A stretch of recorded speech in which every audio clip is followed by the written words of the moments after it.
Which siding lasts longest? Let's get into it. Vinyl siding lasts between 20 to 30 years. Vinyl siding is popular because it's cheap and budget friendly. It's pretty low maintenance, doesn't require any painting, just a wash here and then. It won't rot, bugs don't care about it, but a downside, vinyl does fade faster than most other siding. Depending on the sun exposure, you can see notable fading within 5 to 10 years, especially in the darker colors. Next, we have wood siding, which lasts between 15 to 40 years, depending on the proper maintenance. Nothing beats the look of real wood. It's natural and beautiful. If it gets damaged, you don't have to replace the entire section. Just sand it down, restain it, and repaint it. It's also one of the most eco-friendly options. The downside of it though, it takes a lot of upkeep. Painting, sealing, and protecting it from rot and pests. If you don't stay on top of it, wood can fail really fast.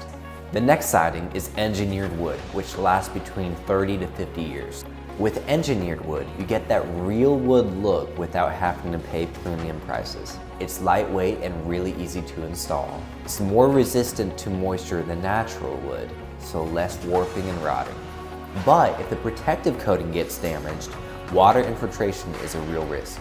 The next siding is stone veneer, which lasts anywhere between 50 to 100 years. Stone veneer is the tank of siding. It lasts forever. It's fireproof and handles extreme weather really well. Basically, zero maintenance. No painting, no sealing, you just leave it alone. The downside of it though is that it's one of the most expensive options when it comes to materials and installation. And lastly, we have James Hardie fiber cement siding, which can last over 50 years.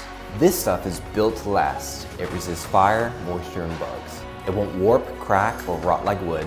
It has a 30-year, non-prorated warranty. The downside is that it's heavy and it takes longer to install, which means labor costs will be higher. But even the best siding won't last if it's installed poorly. The number one mistake? Bad moisture management. If your siding isn't installed with proper flashing, weather barriers, and drainage, water will seep in. And that's for sure going to lead to rot, mold, and costly repairs. If you want siding that actually lasts, fiber cement and stone are your best bets. But it all comes down to what fits your budget. How much maintenance are you willing to put in? And what's the look that you're going for? And if you're in the market for a high quality, long lasting product, the team at American Way Exteriors can help. Hit the link in the description for a free consultation. Also, let me know in the comments, what siding do you have and how long has it lasted?